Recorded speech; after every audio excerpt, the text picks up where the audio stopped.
自動でお風呂を沸かします。お風呂の線は来ましたか？自動でお風呂を沸かします。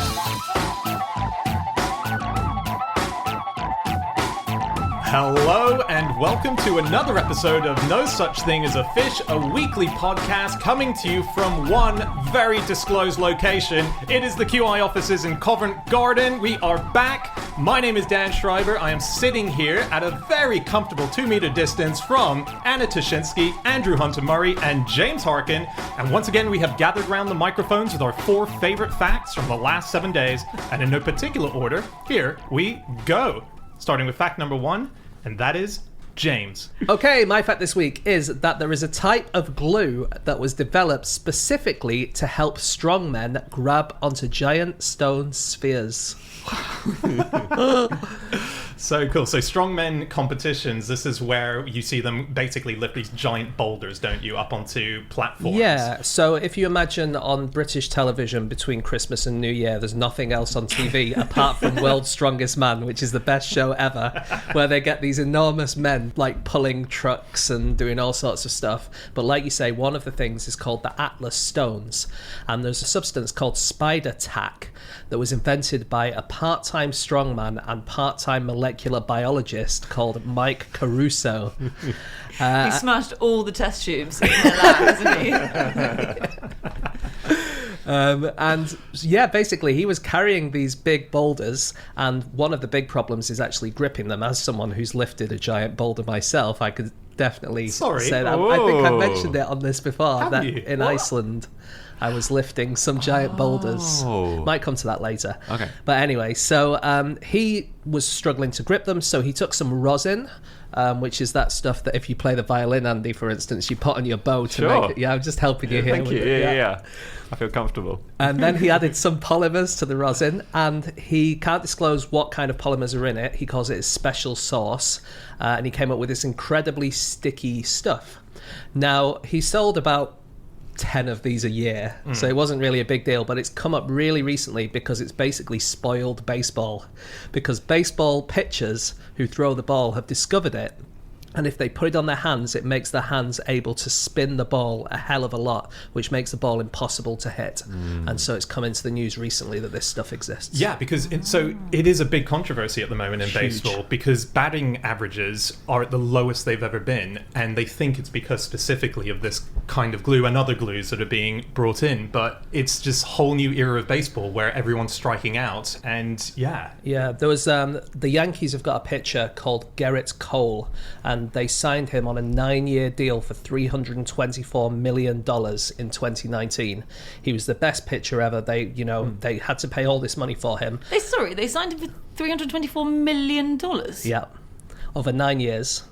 Wow. Over 9 years. It's only about $40 million a year. Come on, Anna. Exactly. You cheapskate. Sorry. I'm so sorry. But they asked him if he used spider tack, and he was really, really evasive in this interview. It's amazing. He's like, I don't know how to answer that question. The question was, do you use spider tack? And he said, I don't know how to answer that question. And there's a suggestion that his form has gone really badly down in the last couple of weeks because they've now banned this spider tack. And all the commentators, I'm not saying it's true, but all the commentators are saying that it's because they've stopped him from using it. He's suddenly turned into a terrible pitcher. Interesting. What's amazing though is that the inventor, this Hulk Bruce Banner guy, half chemist, half big monster, he doesn't quite know how they're using it in baseball because it's too sticky a substance. He doesn't like baseball. Right. Yeah, there's an amazing interview with theathletic.com by Stephen J. Nesbitt, a journalist. And he found this guy and he asked him, what do you think of this? And he goes, I had no idea it was popular in baseball. I don't watch baseball. In fact, I don't watch any sports. I'm too busy to watch sports. So he didn't realise that he spoiled this sport. That's very interesting. Yeah. Is it cheating to use glue when you're trying to lift up a stone sphere? Do you guys think? Good question. Yeah, I think no, because I think the whole purpose is the weight of it. I think obviously you could lose grip, but I think we're trying to look at who can hold things that are really heavy as opposed to who's got good grip on an object. I would say part of holding things, a crucial part, is grip. I think you're right. It's often, a lot of these stones are in Scotland, aren't they? and when it's rainy a lot there, so that must make it a lot harder to lift a stone. Does on a day rain with make it big- harder? I figured that would give you more grip. It's because, like, if you put your hands on wet surfaces, don't our hands go a bit... Yeah, that's actually why cars can stop so easily in rainy conditions. No, but what I'm saying is our hands adapt They to... go wrinkly, So they go don't they? wrinkly. It gives you handhold grips, natural That's a handhold. good point. I'm not sure it's proven that the reason our hands go wrinkly is for grip. I know that's one of the dominant theories. Yeah. Imagine if there was one really strong man, he was the strongest in the world, but he's a real butterfingers. And so he lost every single tournament for that reason. He's got no fingerprints. Yes. And he can't lift anything, but he can commit crimes. So someone else wins a trophy and he steals it off them. Exactly. It's a series. They're also called manhood stones, aren't they, sometimes? And there seems to be a very important one in Iceland, which may indeed be the one that you've lifted. Have you lifted the Husafell stone? Yes. No, I haven't. No, the Husafell stone, no. Oh, that's the biggie. You That's- just lifted any old stone in Iceland. The Husafell stone is just one stone that you carry from one place to another. It's in someone's garden or something, I think. It's right? I think it's been used as a strongman stone for over a century, and before that it was used as a gate to a goat pen in Iceland. Wow, what a promotion. I know, That's fine. huge. Well, maybe you preferred being the goat checker. Sure. But that's the big one that people go and lift if they want to. Yeah. And Right. And there are also 4 more in a place called Djupalonsadur, where there are 4 different size stones. I have mentioned this before. Whichever one you can carry would depend on where you would work on the boat, and the people who lifted the heavier one would be in the more difficult rowing place, but they would get more of the catch, so they get more fish when it came in. So where are you in the boat? Well, I'm not very strong. There's one called Useless, which is 23 kilograms, which is relatively easy to lift.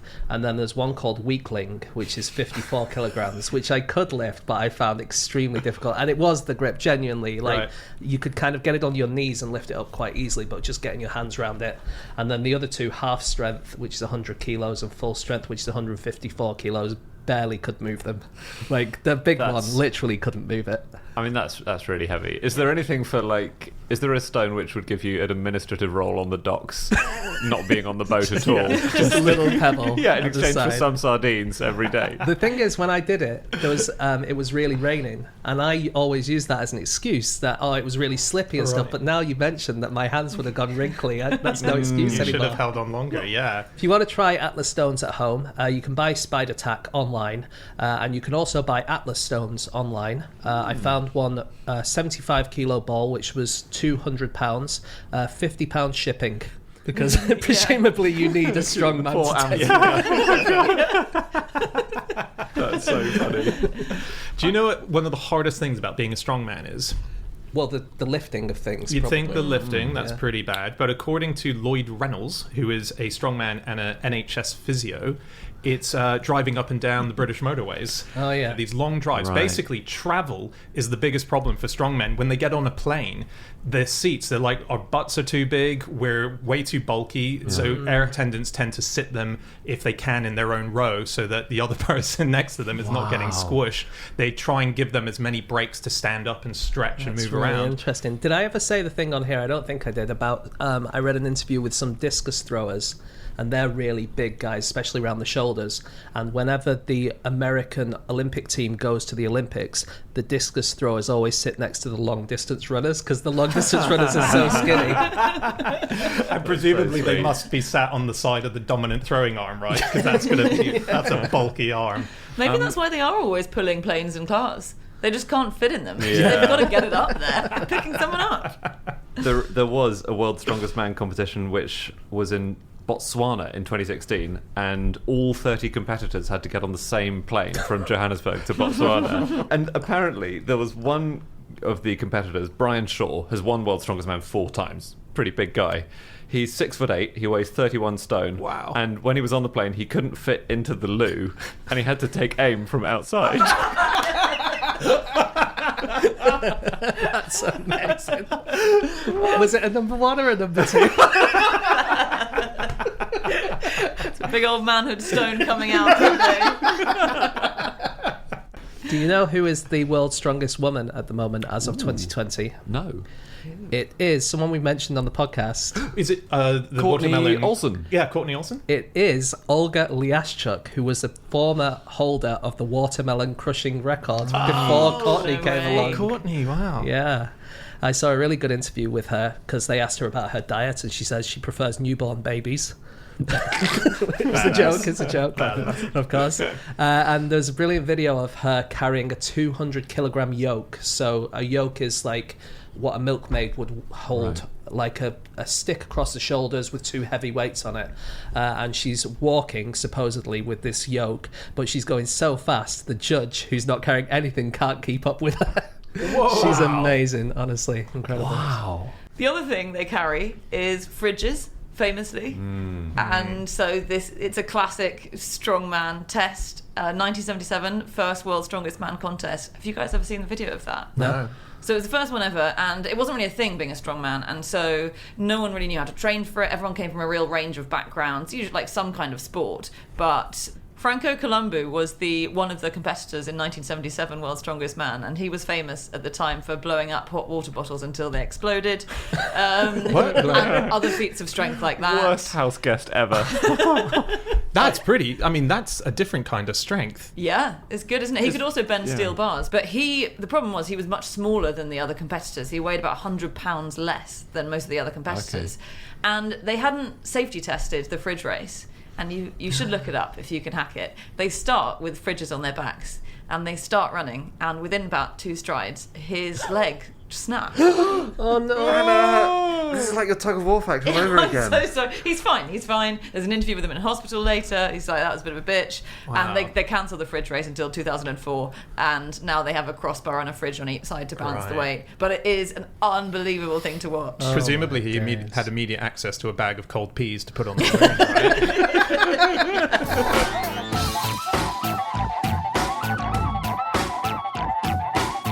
Okay, it is time for fact number 2, and that is Anna.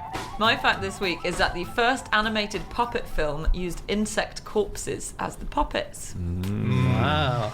It's pretty creepy, but very cool. This was a sort of one of the founders of animated film, Władysław Starowicz. He was started out as an entomologist, Polish entomologist, and moved into animation. This was at the turn of the 20th century. And so he loved insects. So at one point he was director of the Museum of Natural History in Lithuania. And in 1909 he decided he wanted to make a film that just showcased how cool the stag beetle was, his favourite insect. And he wanted to show 2 male stag beetles fighting over a mate. But when he tried it, they died under the sort of glare of the film lights. And their legs sort of melted off, whatever. So he thought, okay, this isn't going to work. So he removed their legs, and he exchanged the legs for tiny little wires attached to their thoraxes. They are not alive at this point. Attached to their thoraxes. And then he filmed frame by frame them fighting and moving like stop motion. So he was also, some Russians say, for instance, because he was born in Russia, Russians sort of claim him as the father of stop motion, although there are some rivals for that. But yeah, he would move the insect's leg a millimetre and then show it again, and a millimetre and show it again. They're all online, and they are phenomenal to watch. They're captivating, yeah, aren't they? I mean, his whole catalogue of work is online that you can see. But yeah, these insects, these beetles at the time, people who watch them, I read this in one place, I haven't been able to find the actual reviews that say this is true, but it was so convincing what he did. People thought it was basically amazing insect training. I found one of those reviews. Right. It said in 1911, the trainer must be a man of magical endurance and patience.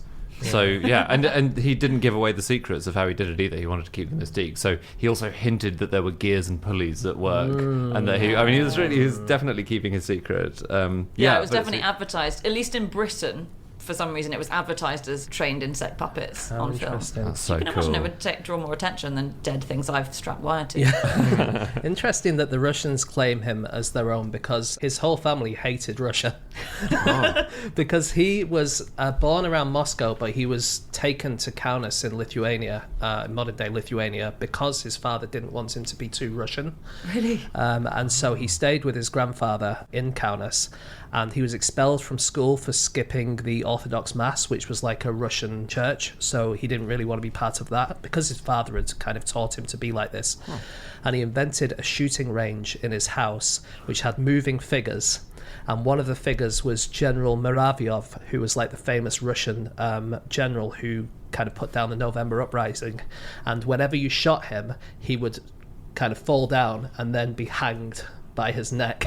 Whoa. Wow. And his grandparents forced him to take it down because they knew that if the local police saw it, then they would probably take him away and stuff. Yeah, So it's he not was- going to do. It's hard to spin that as it's an ode to your great work. But yeah, that's as a that's child. incredible. That's like, so you can see where he got all the kind of moving parts of his insects and stuff. Yeah. That's awesome. And he was Polish as well. He seems to have claimed lots of different nations, but his parents were Polish, hence that Poland and Russia had a bit of an awkward relationship back then. Oh. He changed his name at some point, didn't he, as well? Was that in connection to he? that? That was when he moved to France because obviously it's a bit of a... I'm glad Anna pronounced his name at the start, which Starovich is not so hard, but how do you pronounce his first name? Something like... Fortunately, it's my granddad's name, so I know it's Władysław. Władysław. I think that's probably incorrect. think I'm sure a Polish listener can write in and correct I me. think it's right because it's got that L with a line through it, which Yeah. is like pronounced like a W a little bit, isn't it? I Yeah. think, or something. Władysław. But yeah, he moved to France and he changed his name to make it a bit easier for people to pronounce, I think, to Ladislas Starovich. Yeah. I'm sure you guys read loads of the descriptions of the movies. I really like The Cameraman's Revenge. Did you see this one? This is so good. So Mr. and Mrs. Beetle, a married couple, they're bored. They became less realistic over time, didn't they? His films.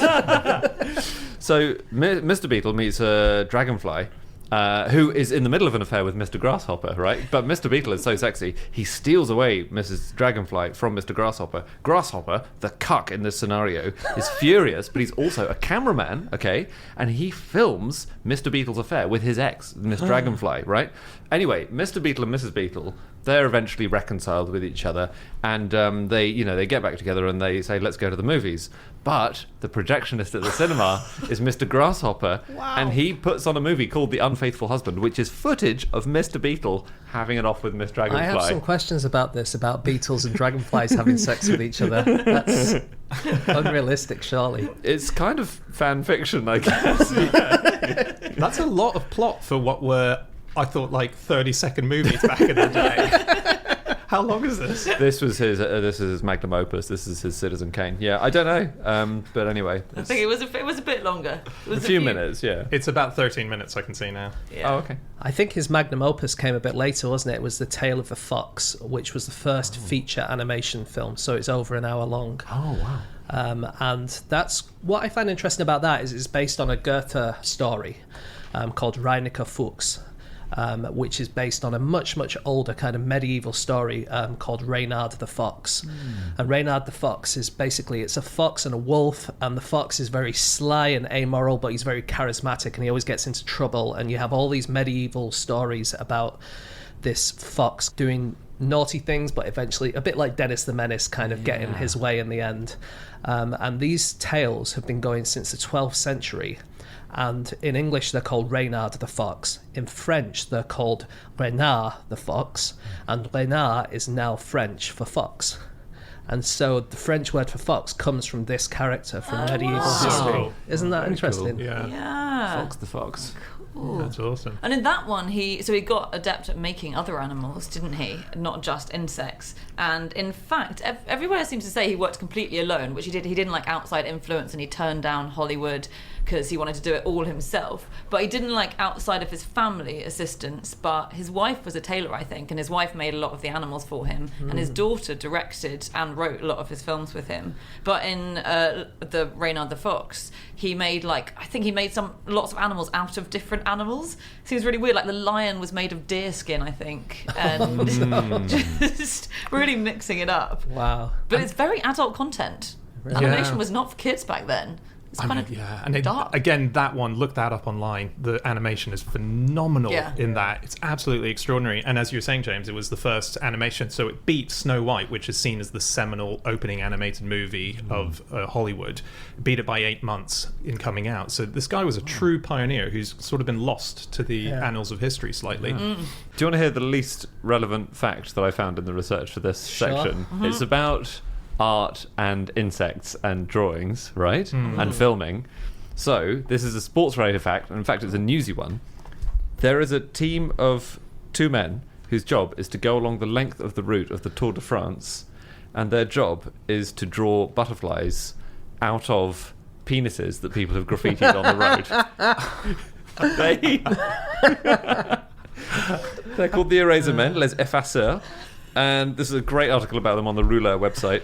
Basically, you're filming from above, aren't you, the Tour de France? And people go along the route every year, writing insane graffiti. They draw a lot of syringes because they're implying that the cyclists are all. There's taking loads drugs. of messages like Allez, Alaphilippe, or whoever. Whoever's they put messages for their favourite riders, but I've never seen a penis. Well, that's because the les effaceurs are doing their job, and every 100 meters or so on the route, apparently, there's a penis, and they have to transform it, or they make it unrecognisable if they can't do a decent butterfly. Are the testicles the 2 big eyeballs? I would think that the wings might be relevant there, but they're versatile, is what I'm saying. And they change the syringes into ladders, and they just very pointy bit on the top of that ladder. Yeah. Is that a fireman's pole at the bottom? Turn that into the Empire State Building instead. You've got the. Nice. Oh my God, Dan! They've got thousands of miles of road to go, and you're saying do the Empire State Building? It's got 40,000 windows on it. Oh my God, Dan! Who's paying them to do this? I think it's either the broadcaster or the organisers of the Tour de France. Yeah, Right. I know they use hundreds of litres of paint. It's tough. It's tough work. It's not as tough as actually cycling in the Tour de France, Yeah. is it? But sure. I don't know. It must be stressful. I don't know how far ahead of the Tour de France they are. Come on. I just need to do the proboscis on this butterfly. They're catching up. This movie, The Tale of the Fox, which was by Starovich, we said was one of the early animations. It was the first feature animation puppet film. There were a few older feature animation films. The oldest that we have, which is still extant, is called The Adventures of Prince Ahmed, and it's by the German animator Lotte Reiniger. And she used a system a bit like shadow puppets. I don't know if you guys have seen, in fact I know you have seen, Harry Potter and the Deathly Hallows Part 1. How do you know we've seen it? Well, I'm just looking at you. Look around, yeah. I've known you for long enough that you've definitely seen that. We're all wearing our sorting hats, carrying my wand. There's a bit where they tell a little short film inside the film called Yes. The Tale of the Three Brothers. It's that kind of style. Yeah. This woman called Lotte Reiniger, she made this animation technique, and she made loads and loads of movies, and the first one she made was in 1926. What I like about her is that she later married her creative partner called Karl Koch, but she kept her name Lotte Reiniger so that she wasn't called a Lotte Koch. I'm not sure that was the reason she did that. It's gotta be.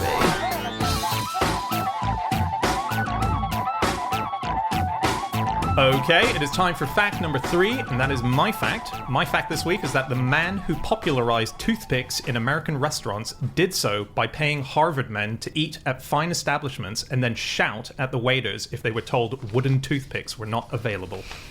So this Amazing. it's a sort of cheeky promotional tool to get your product bought. This was a guy called Charles Forster, and he was a guy who had seen, when he was overseas in Brazil, toothpicks being used by many people in South America. He thought this is something that should be done here. So he went back home and he managed to design the modern day toothpick, the really cheap little wooden stick that we find in most places. That is Charles Forster's invention.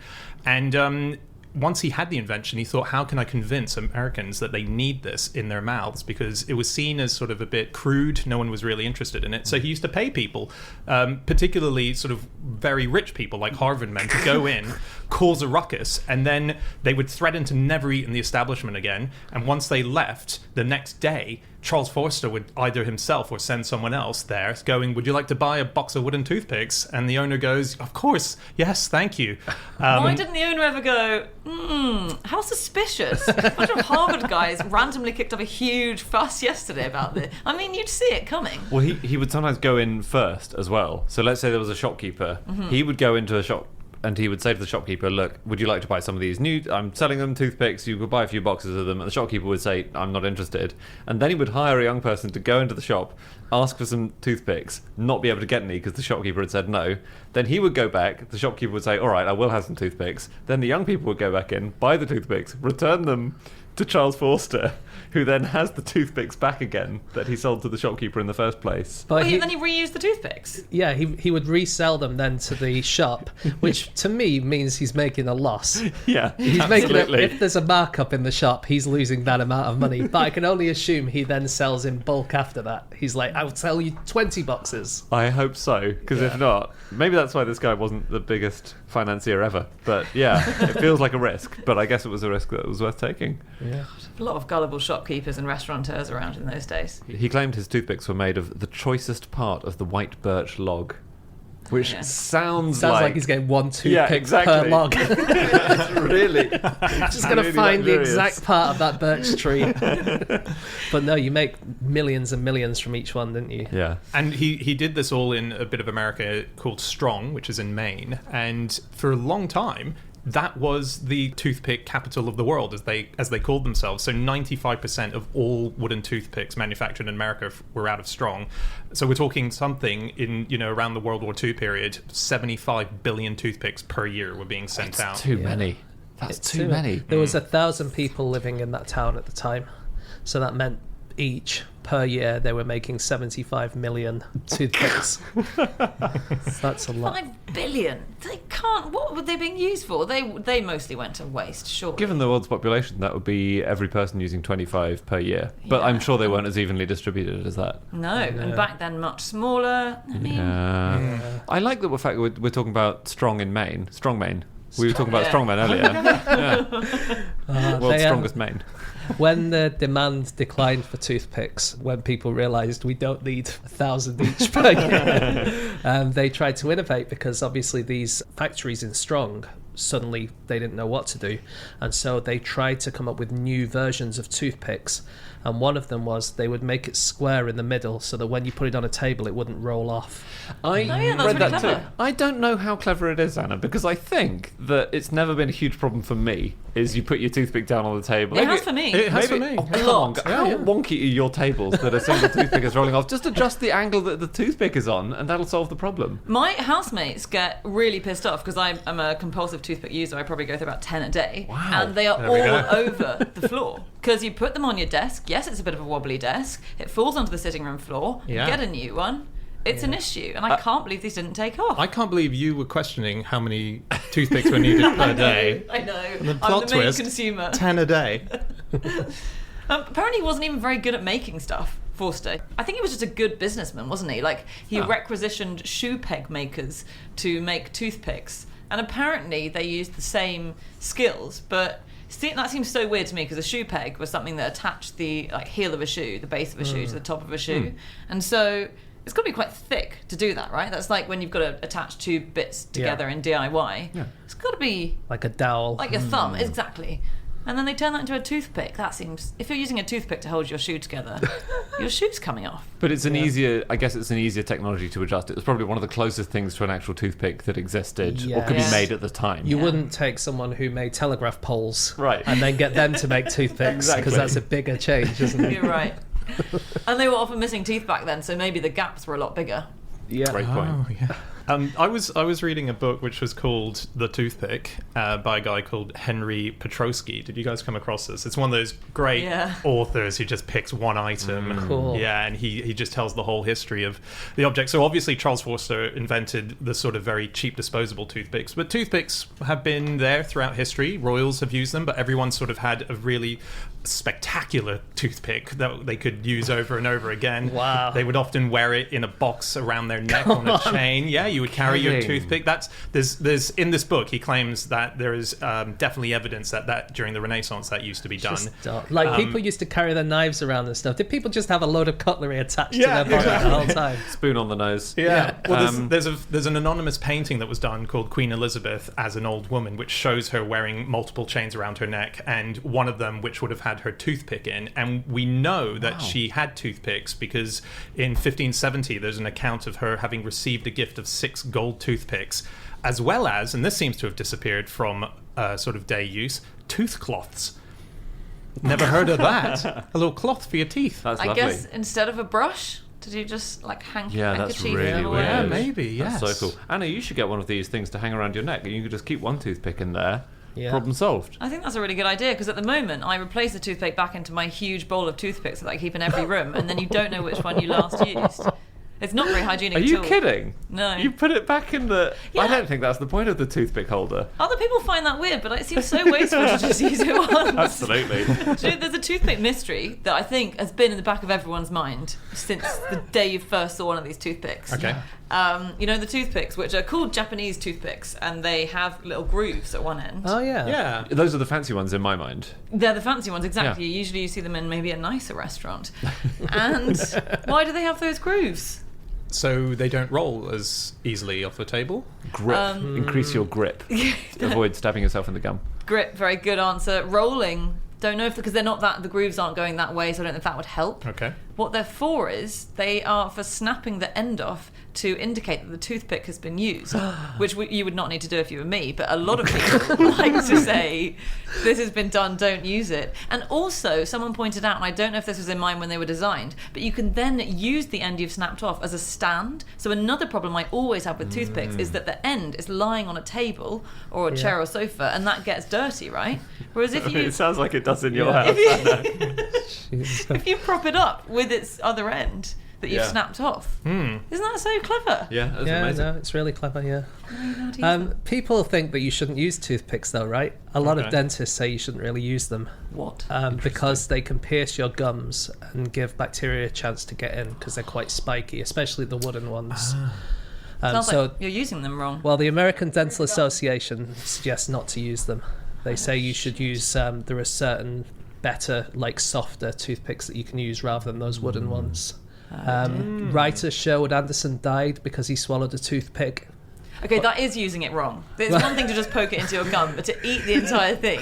Well, in fairness to him, it was from a martini, so... Okay. Oh, so the olive, presumably, he was going for that. He I must think have so. really been thirsty. He must have been rushing to the bar. Can't wait to get that first drink. I'm just going to drink the whole thing in one. Yeah. And there was a study in the New England Journal of Medicine about someone who swallowed a toothpick and nearly died. It had been hidden in a sandwich, by which I don't think someone had actually hidden it. I think maybe it was holding the sandwich together and he hadn't noticed it. But the problem is, because it was made of wood, all of these scans, you couldn't see it. And even when they gave him a colonoscopy, they couldn't see it because it's so small. And even when they did surgery, it was really hard to see because the hole was so tiny. And it was only eventually when they were doing the surgery, they kind of found the toothpick lodged in his artery and they realised that was the Oh problem. my god, it's artery. Is a huge... Intestinal artery. Would that come out if it made it to his stomach? Would that have come out in? Would it have It's been not broken down? It's or- not guaranteed to. So this year, there was a report, a man in Japan, he'd swallowed a toothpick and he had months of pain in his back and leg, and it had been stuck in his basically in his rectum, and it was a 7 centimetre long toothpick he'd swallowed by mistake. But this does happen.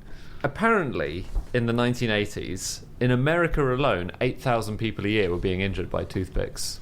But not swallowing, A lot. right? That's No, that's, yeah, a lot of Were swallowing. they just Injured lying could be- underneath a table and it landed on them? Yeah.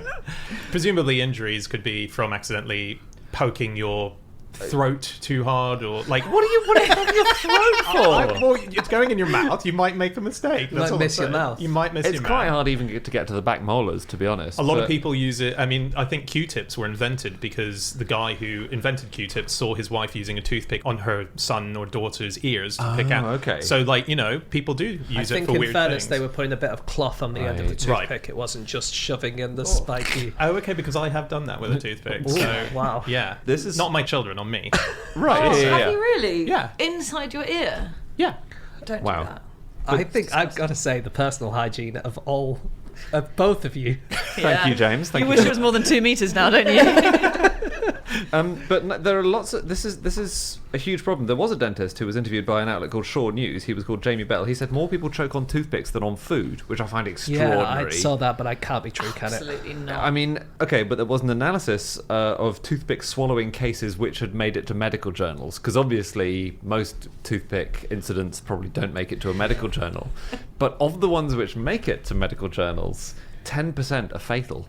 of toothpick swallowing incidents, which is a lot. Scary. And of all of the cases which have made it to the journals, half the patients didn't know that they'd swallowed a toothpick.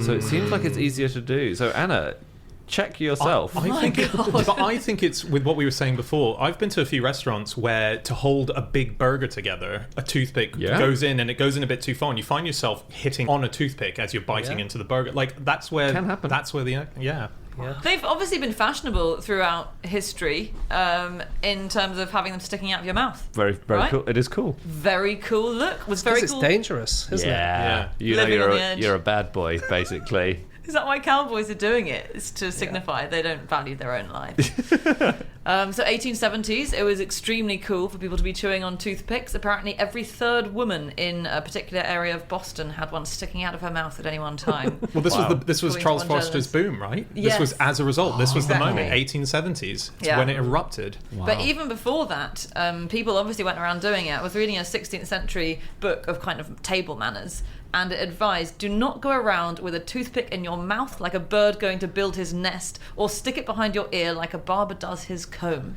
Which obviously implies people are doing that. Yeah. Have you guys heard of Stan Monroe? No. Stan Monroe, 10 years ago, his wife had a few operations, but while she was having her operations, Stan Monroe needed to take his mind off things, and so started to build stuff out of toothpicks. And he has built the most buildings out of toothpicks of anyone in the world. He says the quickest one he had to do was the Washington Monument, even though it's really big. One toothpick. Yeah. It's more than one toothpick. The Eiffel Tower is 4, just going up to the same point. They're very, very intricate. He uses actual blueprints to make them. Cool. They're all built 1 to 164 scale, every single one. Wow. And what's really cool is that he read that the workers on the Empire State Building, when they did the real Empire State Building, they used to carve their wives' names into the buildings. And so in all of his toothpick buildings, he has his wife's name somewhere in them. How sweet. Very Really? nice. Well, like carved into a toothpick? I guess possibly into a few toothpicks. Because otherwise that would be quite small. But yeah. Yeah. Well, there is this guy called Willard Wigan, who we've actually mentioned once before, ages ago, who does tiny sculptures. And one of the things he does is he sculpts into individual toothpicks. And he'll sculpt famous people. So he did, back in the year 2000, he did the Beckhams. So David Beckham is one toothpick, Victoria Beckham is the other, their kid was the other.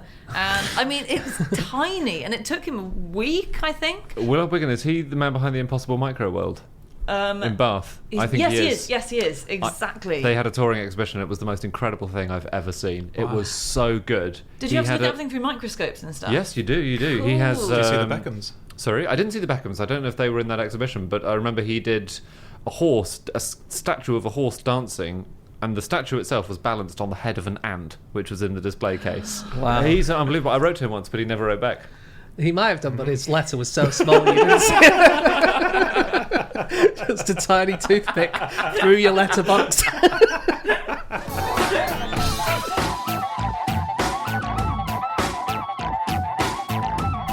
Okay, it's time for our final fact of the show, and that is Andy. My fact is that there is a blue plaque in London which has its own blue plaque.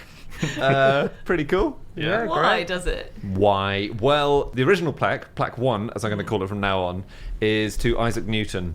And it was his home when he was the president of the Royal Society. It's in Jermyn Street, which is quite near Piccadilly in London. And the building was rebuilt. And it was finished in 1915, and the plaque was reattached. But it then had a supplementary plaque attached saying this plaque was, reattached. It's not round, the bonus plaque. Plaque 2 is rectangular.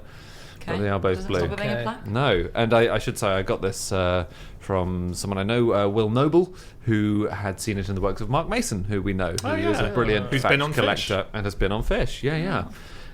Now, my understanding of blue plaques, the English heritage blue plaques, is that to earn a blue plaque, you need to have made a significant and positive contribution to society. And I would be interested to know what contribution that plaque made to Yeah. society Very good to point. earn.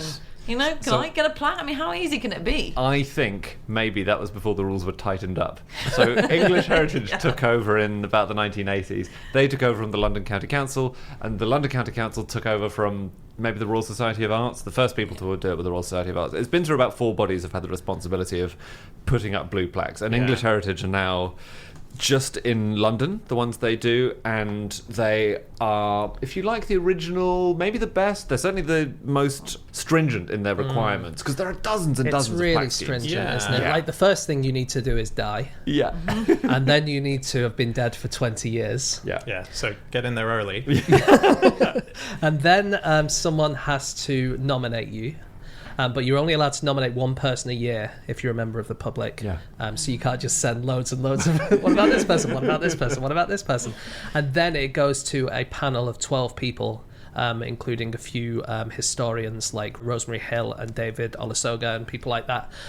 And then they decide. And then you have another problem because you have to find the owner of the building. And sometimes they don't reply to your emails, or they don't want, they don't want. They write back, but tiny. You can put up a tiny plaque the size of a button. But yeah, some people don't want them on their house, do they? Bizarre. I mean, surely, if out of sheer selfishness, I guess it would increase the value of the building. Well, If it's there was an interview with Howard Spencer, who's in charge of English Heritage, and he said that it does increase the value of your house, for sure, but not by enough. He said you'd be better off modernising a bathroom than trying to get a blue plaque. But in the same article I read, there was an interview with Caroline Mitwock, who is a researcher who lives on Wimpole Street, which is where Frederick Treves, who was the surgeon of the Elephant Man, lived. And she says it can be quite annoying because you get tourists kind of stood outside gawping at the front of your house, Yeah. and when you're trying to come in with your bags of shopping, Of you don't want to course. go around them. So Yeah, it is. There are frustrations, but and also they're so strict about the rules. And there was a complaint a few years ago. Someone had wanted a plaque to Elizabeth Taylor, Okay. and they had written back saying it's not yet 20 years since she died, and we are not, as a result, going to consider her. And the guy who had made the suggestion had kind of promised to Elizabeth Taylor that he would try and get her a plaque.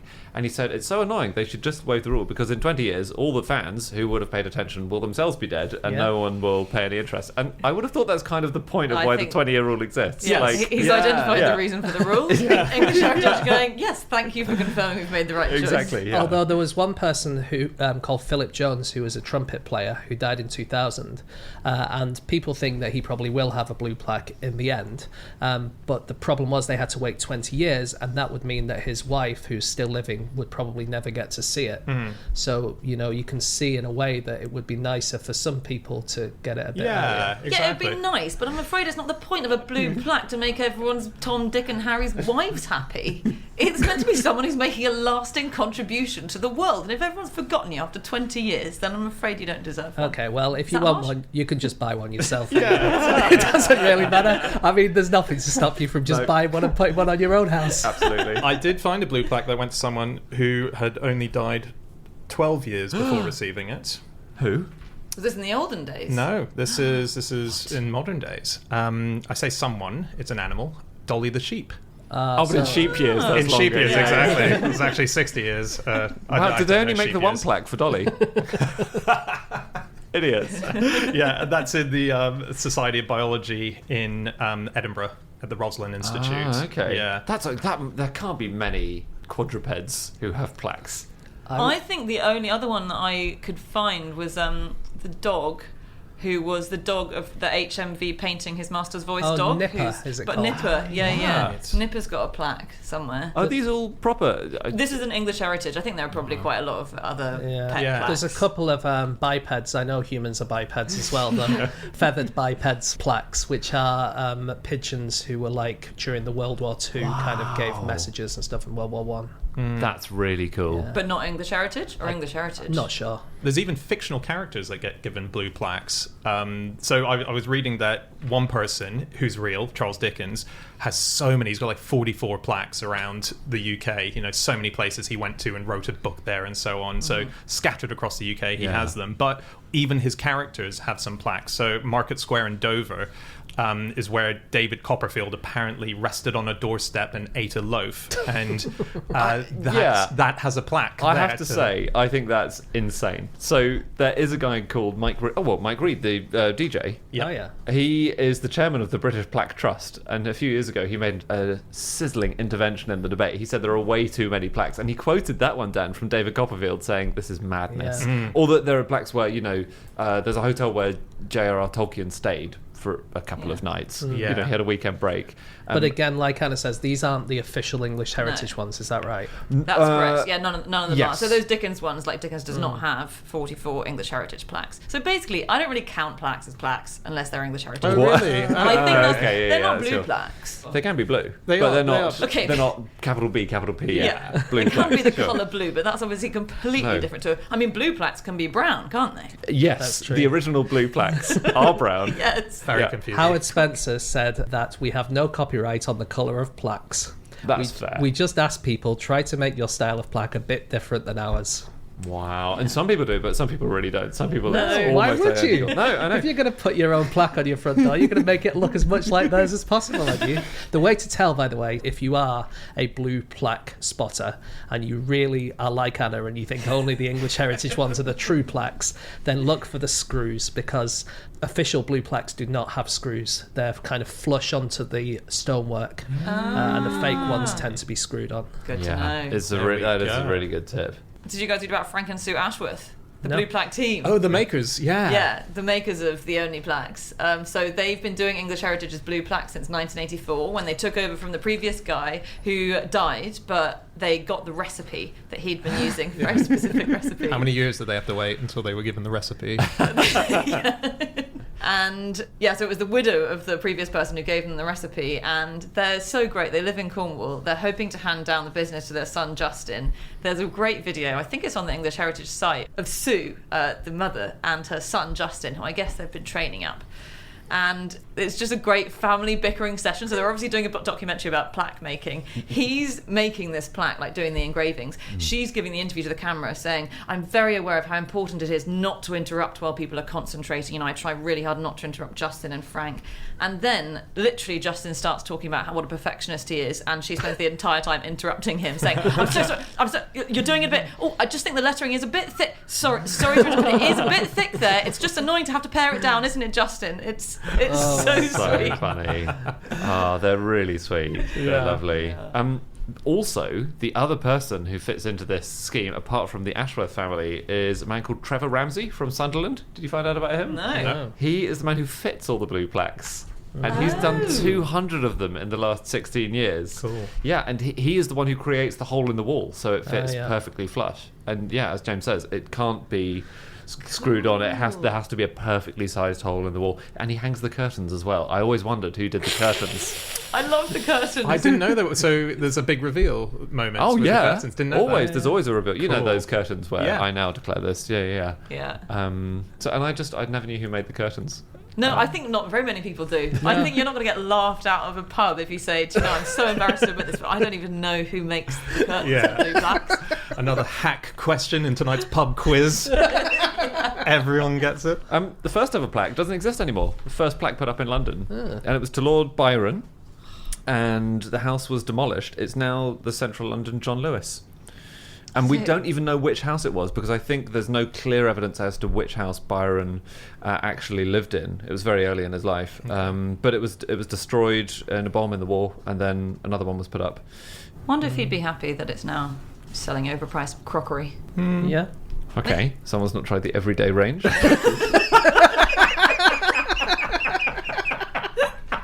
Truly the spirit of Byron lives on.